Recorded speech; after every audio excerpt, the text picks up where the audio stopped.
Hello friends, good evening. എല്ലാവർക്കും നമസ്കാരം.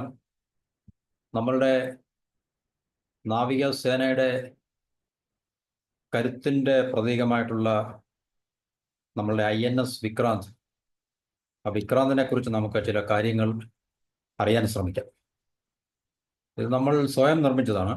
നമുക്ക് രണ്ട് എയർക്രാഫ്റ്റ് കാരിലാണ്, അതായത് വിമാനവാഹിനി കപ്പലുകൾ. ഒന്ന് റഷ്യയിൽ നമ്മൾ മേടിച്ച് INS ഗോഷ്കോ എന്ന പേരിൽ, അതിനെ പിന്നെ പേര് മാറ്റി നമ്മൾ INS വിരാട് എന്നുള്ള പേരിലാണ്. ഇത് നമ്മൾ സ്വയം നിർമ്മിച്ചെടുത്ത, ഇന്ത്യയിലെ നമ്മൾ കൊച്ചിയിലെ ഷിപ്പ്യാർഡിൽ നിർമ്മിച്ചെടുത്ത INS വിക്രാന്ത് എന്ന പേരിലുള്ള ഏറ്റവും ലേറ്റസ്റ്റ് ആയിട്ടുള്ള നമ്മുടെ മോഡേൺ എയർക്രാഫ്റ്റ് കാരിയറാണ്. അപ്പോൾ ലോകത്തിലെ എയർക്രാഫ്റ്റ് കാരിയേഴ്സ് ഉള്ള വളരെ ചുരുക്കം ചില രാജ്യങ്ങളേ ഉള്ളൂ. America, Britain, France, China, Russia. റഷ്യക്ക് എയർക്രാഫ്റ്റ് കാരിയർ, റഷ്യക്കുണ്ടെന്ന് തോന്നുന്നു എയർക്രാഫ്റ്റ് കാരിയർ. പക്ഷേ ചൈനയ്ക്കും രണ്ട് അല്ലെങ്കിൽ മൂന്ന് എയർക്രാഫ്റ്റ് കാരിയേഴ്സ് ഉണ്ട്, അത് കൂടുതലില്ല. ഇന്ത്യക്ക് രണ്ട് എയർക്രാഫ്റ്റ് കാരിയേഴ്സ് ഉണ്ട്. മൂന്നാമത്തെ എയർക്രാഫ്റ്റ് കാരിയർ നമ്മൾ പിന്നെ സ്വായത്തമാക്കും. അതിനുള്ള പദ്ധതികളും പ്രോജക്റ്റുകളും ഒക്കെ നമുക്ക് ഉണ്ട്. അപ്പോൾ ഇത് നമ്മളുടെ നേവിയുടെ കരുത്തിൻ്റെ ഒരു പ്രതീകമാണ്, സിമ്പിളാണ് ശരിക്കും പറഞ്ഞു കഴിഞ്ഞാൽ. അപ്പോൾ ഇതിനെക്കുറിച്ച് നമുക്ക് ഇതിൻ്റെ ചില വിവരങ്ങൾ നമുക്ക് ഒന്ന് മനസ്സിലാക്കാം. കാരണം ഇന്നലെ കറാച്ചിയിൽ INS വിക്രാന്ത് പിന്നെ ആക്രമിച്ചിരുന്നു എന്നുള്ളൊരു റിപ്പോർട്ടുകൾ നമ്മൾ അറിഞ്ഞിട്ടുണ്ട്. അപ്പോൾ നമുക്ക് നമ്മളുടെ സേനയുടെ അല്ലെങ്കിൽ നമ്മുടെ നേവിയുടെ ഏറ്റവും ക്യാപ്റ്റൻ എന്നൊക്കെ നമുക്ക് വിശേഷിപ്പിക്കാവുന്ന, നമ്മുടെ നാവികസേനയുടെ ക്യാപ്റ്റൻ നമുക്ക് വിശേഷിപ്പിക്കാവുന്ന INS വിക്രാന്തിനെ കുറിച്ച് നമുക്ക് ഒന്ന് ഒരു ബ്രീഫായിട്ടുള്ളൊരു എന്താണ് ഒരു അണ്ടർസ്റ്റാൻഡിങ്, അല്ലെങ്കിൽ ഇതെന്താണ് നമുക്കൊന്ന് മനസ്സിലാക്കും. 2022 ഇത് കമ്മീഷൻ ചെയ്തത്. 3 വർഷമായതേ ഉള്ളൂ. ഏകദേശം 45,000 ടൺ മൊത്തം ഫുൾ ലോഡ് ഡിസ്പ്ലേസ്മെന്റ് എന്ന് പറയുന്നത്.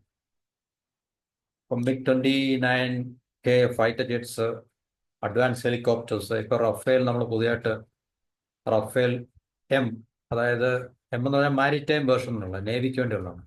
നേരത്തെയുള്ള റഫേൽ A ആയിരുന്നു, എയർഫോഴ്സിന് വേണ്ടിയുള്ളായിരുന്നു. ഇപ്പം നമ്മൾ ഫ്രാൻസുമായിട്ട് നമ്മൾ എഗ്രിമെന്റ് സൈൻ ചെയ്തിട്ടുണ്ടായിരുന്നു.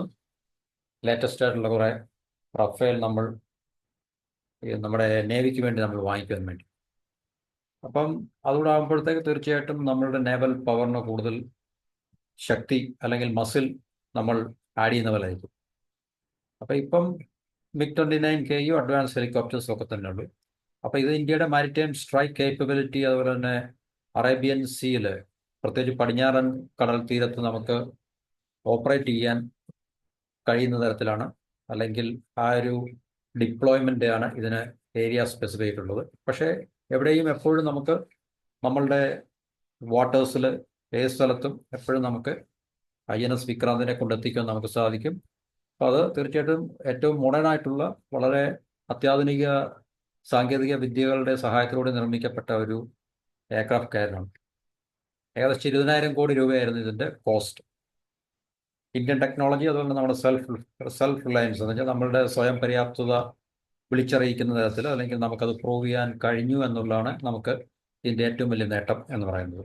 ഇതിൻ്റെ കൺസ്ട്രക്ഷനിലുടനീളം നമ്മൾ സെൽഫ് റിലയൻ്റ് ആയിരുന്നു. മറ്റു രാജ്യങ്ങളെ അധികം ആശ്രയിക്കാതെ ഏറെക്കുറെ എല്ലാ കാര്യങ്ങളും നമ്മൾ ഇന്ത്യയുടെ മണ്ണിൽ തന്നെ നിർമ്മിക്കപ്പെട്ട സാധന സാമഗ്രികൾ ഉപയോഗിച്ച്, പാർട്സ്, സ്പെയർസ്, കമ്പോണൻസ് എല്ലാം തന്നെ നമ്മൾ ഉപയോഗിച്ച് ഏകദേശം 20,000 കോടി രൂപയോളം നമ്മൾ ചിലവാക്കി. മറ്റൊരു എയർക്രാഫ്റ്റ് കാരിയർ നിർമ്മിക്കണമെങ്കിൽ 20,000 കോടി രൂപ വേണം. 2022 കമ്മീഷൻ ചെയ്തതാണ്. എന്നുവെച്ചാൽ കടലിലേക്ക് ഇറക്കുകയാണ് ശരിക്കും, നമ്മുടെ നേവിയിലേക്ക് ഇൻഡക്ട് ചെയ്തതാണ്. അപ്പോൾ ഇനി നമ്മൾ ഭാവിയിൽ ഇത് നിർമ്മിക്കുമ്പോൾ അതിൻ്റെ കോസ്റ്റ് കൂടും തീർച്ചയായിട്ടും, കാരണം സമയം മുമ്പോട്ട് പോകുന്നതോറും കോസ്റ്റും കൂടുതൽ. അപ്പോൾ നമ്മൾ പറഞ്ഞ MiG-29, അതുപോലെ തന്നെ അഡ്വാൻസ് ഹെലികോപ്റ്റേഴ്സ് ഒക്കെ ഇതിൽ ലോഞ്ച് ചെയ്യാൻ പറ്റിയതെന്ന്. കാരണം ഇപ്പോൾ എയർഫോഴ്സിന് ഒരു ഫൈറ്റർ ജെറ്റ് ഉപയോഗിക്കുന്ന പോലെ അതേ വേർഷൻ തന്നെ നേവിക്ക് ഉപയോഗിക്കാൻ പറ്റില്ല. കാരണം ചില മോഡിഫിക്കേഷൻസ് ഒക്കെ തന്നെ നേവൽ വേർഷൻ അല്ലെങ്കിൽ മാരിടൈം വേർഷൻ എന്നൊക്കെ പറയും. അപ്പോൾ അതിന് ചില മോഡിഫിക്കേഷൻസ് ഒക്കെ, ഇപ്പം റഫേൽ തന്നെ എയർഫോഴ്സിന് ഒരു വേർഷൻ ആയിരിക്കും, അവിടെ നേവൽ വേർഷൻ വേറെ ഒന്നായിരിക്കും.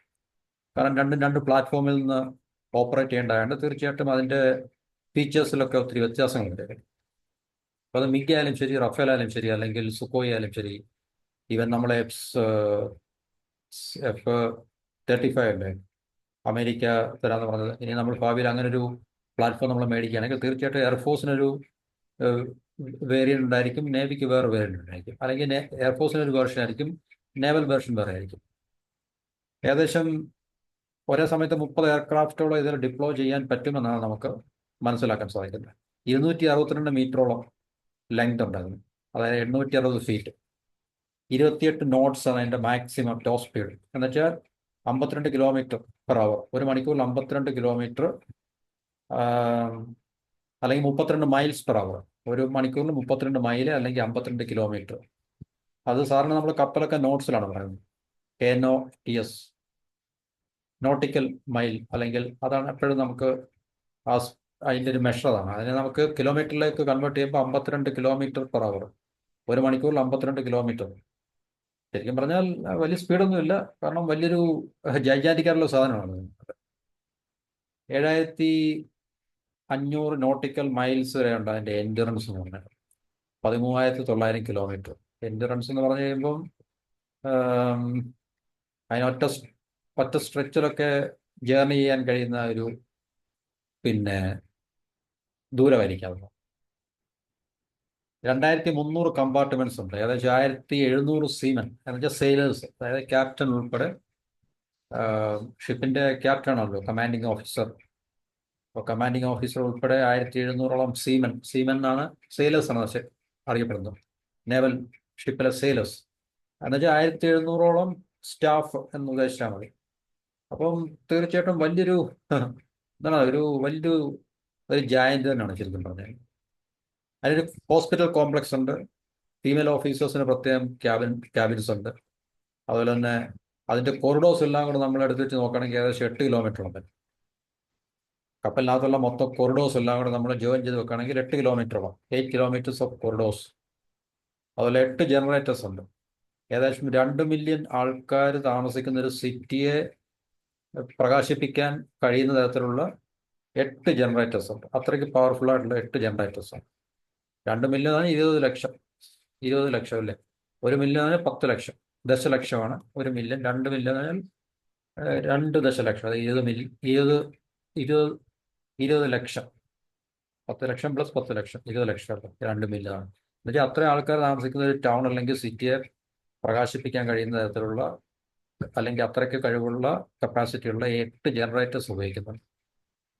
പിന്നെ അതിനകത്തിലെ ആംസ് എന്ന് പറഞ്ഞാൽ ലോങ് റേഞ്ച് മിസൈൽസ് ആണ്. അത് വളരെ ലോങ് ഡിസ്റ്റൻസിൽ തന്നെ പോയിട്ട് ഹിറ്റ് ചെയ്യാൻ കപ്പാസിറ്റി ഉള്ളതാണ്. അതുപോലെ എനിമി എയർക്രാഫ്റ്റും ഷിപ്പും ഒക്കെ ഡിസ്ട്രോയ് ചെയ്യത്തക്ക രീതിയിലുള്ള ആംസ് അല്ലെങ്കിൽ മിസൈൽസ് ഒക്കെ തന്നെ ഇതിന് ഡിപ്ലോയ് ചെയ്യാൻ സാധിക്കും, അല്ലെങ്കിൽ അക്കോമഡേറ്റ് ചെയ്യാൻ സാധിക്കുന്നുണ്ട്. കാരണം ഒരു നേവൽ എയർക്രാഫ്റ്റ് കാരിയറാകുമ്പോൾ തീർച്ചയായിട്ടും മൾട്ടി പർപ്പസ് ലെവലിൽ നമുക്ക് അറ്റാക്ക് ചെയ്യാൻ കഴിയുന്നതായിരിക്കും തീർച്ചയായിട്ടും. പാകിസ്ഥാന്റെ എല്ലാ സീപോർട്സും വളരെ ചുരുങ്ങിയ സമയത്തിനുള്ളിൽ തന്നെ നമുക്ക് ടാർഗറ്റ് ചെയ്യാൻ സാധിക്കുന്ന തരത്തിൽ ഉള്ള വെപ്പൺ സിസ്റ്റംസ് എല്ലാം തന്നെ, അല്ലെങ്കിൽ കപ്പാസിറ്റി എല്ലാം തന്നെ INS വിക്രാന്തിനുണ്ട്. ഏത് സീവാറിലും പാകിസ്ഥാന്റെ ഏത് സ്ഥലത്തും നമുക്ക് അറ്റാക്ക് നടത്തുവാൻ, ഏത് ബേസിനെ നമുക്ക് അറ്റാക്ക് ചെയ്യാൻ INS വിക്രാന്തിൽ കൂടെ നമുക്ക് കഴിയും എന്നുള്ളതാണ് അതിൻ്റെ ഏറ്റവും പ്രധാനപ്പെട്ട ഒരു പ്രത്യേകത നടന്നത്. കാരണം ഇത് നമ്മളുടെ ഒരു യുദ്ധക്കപ്പൽ മാത്രമല്ല, പക്ഷേ അത് ഇന്ത്യയിൽ നിർമ്മിച്ചതായതുകൊണ്ട് നമ്മളുടെ മാരിടൈം പവറിനെ, ശക്തിയെ, കടലിലുള്ള നമ്മുടെ നേവൽ ശക്തിയെ വിളിച്ചറിയിക്കുന്നതാണ്. നമ്മുടെ മാരിടൈം പ്രോവസ്, പവർ, സ്ട്രെങ്ത്, അതുപോലെ നമ്മുടെ സെൽഫ് റിലയൻസ്, നമ്മൾ നേരത്തെ പറഞ്ഞ നമ്മുടെ സ്വയം പര്യാപ്തത. കാരണം ഈ കപ്പൽ നമ്മൾ ഏകദേശം അതിനകത്തിലെ ഭൂരിപക്ഷം നമ്മളുടെ കൺസ്ട്രക്ഷൻ എടുത്ത് നോക്കിക്കഴിഞ്ഞാലും ഇന്ത്യൻ നിർമ്മിത ഒരു കപ്പലാണെന്ന് നമുക്ക് അവകാശപ്പെടാൻ സാധിക്കും. 100% നമുക്ക് പറഞ്ഞില്ല, കാരണം പല കാര്യങ്ങളും നമുക്ക് വെളിരാജ്യങ്ങളിൽ നിന്നും മറ്റു രാജ്യങ്ങളിൽ നിന്നൊക്കെ നമുക്ക് അക്വയർ ചെയ്യേണ്ടതായിട്ടുണ്ട് തീർച്ചയായിട്ടും അതിൽ.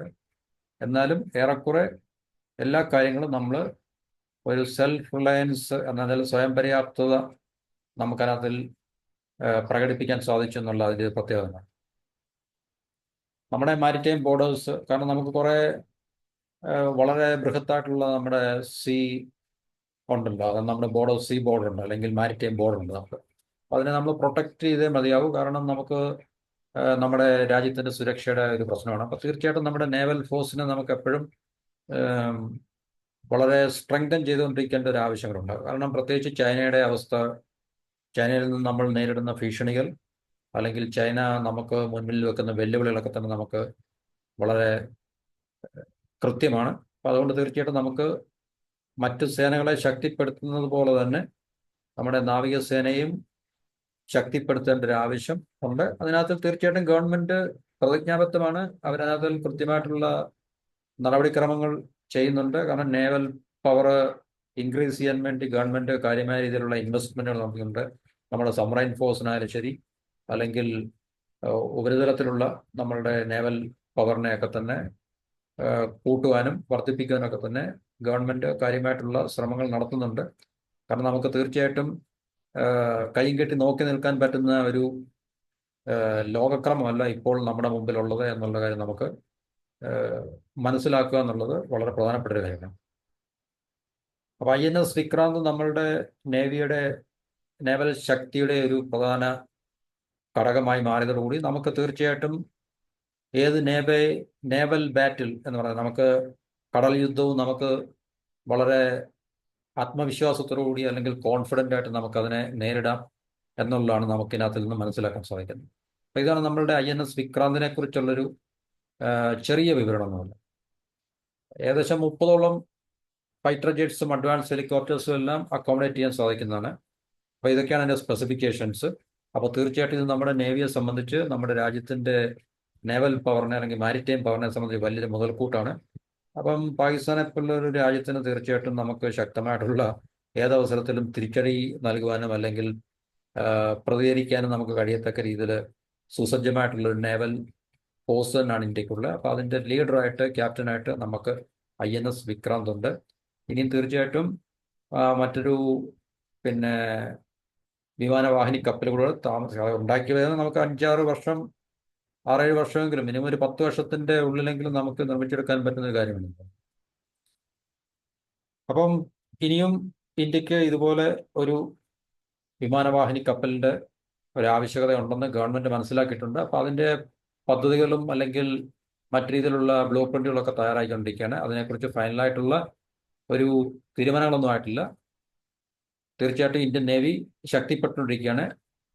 മറ്റ് ഫോഴ്സുകൾ, എയർഫോഴ്സൊക്കെ നമുക്ക് ഇനിയും ഒത്തിരി മുന്നോട്ട് പോകണ്ട. കാരണം എയർഫോഴ്സിന്റെ കാര്യത്തിലൊക്കെ നമുക്ക് ഒത്തിരി എന്താണ് പറയുന്നത്, ഇമ്പ്രൂവ്മെന്റ് അല്ലെങ്കിൽ പ്രോഗ്രസ് നമുക്ക് തീർച്ചയായിട്ടും നേടാനുണ്ട്. കാരണം സ്ക്വാഡ്രൻസിന്റെ ഒക്കെ എണ്ണം വളരെ കുറവാണ്. നമുക്ക് പാകിസ്ഥാനെ നേരിടാൻ നമുക്ക് ഇതൊക്കെ മതി. പക്ഷേ ചൈന എന്നുള്ള വമ്പനെ നമുക്ക് നേരിടണമെങ്കിൽ തീർച്ചയായിട്ടും നമുക്ക് കൂടുതൽ ശക്തി നമുക്ക് ആഡ് ചെയ്യേണ്ടതായിട്ടുണ്ട് നമുക്ക് എയർഫോഴ്സിന്റെ കാര്യത്തിൽ. അപ്പം നേവി പിന്നെ നമ്മളെക്കാളിലും സൈസ് ചൈനയ്ക്കുണ്ടെങ്കിൽ തന്നെയും തീർച്ചയായിട്ടും നമ്മളെ അങ്ങനെ അവഗണിക്കത്തക്ക രീതിയിലുള്ളൊരു പവറൊന്നുമില്ല, നേവൽ പവറൊന്നുമില്ല. തീർച്ചയായിട്ടും നമുക്ക് ഒരു നേവൽ ബാറ്റിൽ അല്ലെങ്കിൽ ഒരു സീ ബാറ്റിൽ അല്ലെങ്കിൽ മാരിടൈം ബാറ്റിലിനെ നമുക്ക് തീർച്ചയായിട്ടും ഫേസ് ചെയ്യാൻ കഴിയത്തക്ക രീതിയിലുള്ള ശക്തി ഇന്ത്യൻ നേവിക്കുണ്ട് എന്നുള്ള കാര്യത്തിൽ സംശയമൊന്നുമില്ല. അപ്പോൾ ഇതാണ് INS വിക്രാന്തിനെ കുറിച്ച് നമുക്ക് തൽക്കാലം പറയാൻ പറ്റുന്ന ചില വളരെ ബ്രീഫായിട്ടുള്ള ചില കാര്യങ്ങൾ എന്നാണ്. അപ്പോൾ തീർച്ചയായിട്ടും നമ്മുടെ രാജ്യത്തിൻ്റെ ഏറ്റവും ശക്തിയുടെ ഒരു മുഖമുദ്രയാണ്, അല്ലെങ്കിൽ നമ്മുടെ നേവിയുടെ ഒരു ശക്തിയുടെ ഒരു പ്രതീകമാണ്. അപ്പം നമ്മുടെ ശത്രു രാജ്യങ്ങളായിട്ടുള്ള പാകിസ്ഥാൻ അല്ലെങ്കിൽ ചൈനയ്ക്കൊക്കെ തന്നെ തീർച്ചയായിട്ടും കണക്കിലെടുക്കേണ്ട ഒരു വസ്തുത തന്നെയാണ് ഇതെന്ന് പറഞ്ഞു കഴിഞ്ഞാൽ. അപ്പോൾ ഇതാണ് നമ്മുടെ INS വിക്രാന്ത്, നമ്മുടെ ക്യാപ്റ്റൻ എന്ന് പറയുന്ന എയർക്രാഫ്റ്റ് കാരിയറിൻ്റെ ചില സവിശേഷതകൾ. അപ്പോൾ മറ്റൊരു ടോപ്പിക്കുമായിട്ട് നമുക്ക് അടുത്ത വീഡിയോയിൽ കാണാം. എല്ലാവർക്കും നന്ദി, നമസ്കാരം. Have a wonderful day and thank you for watching and listening this video.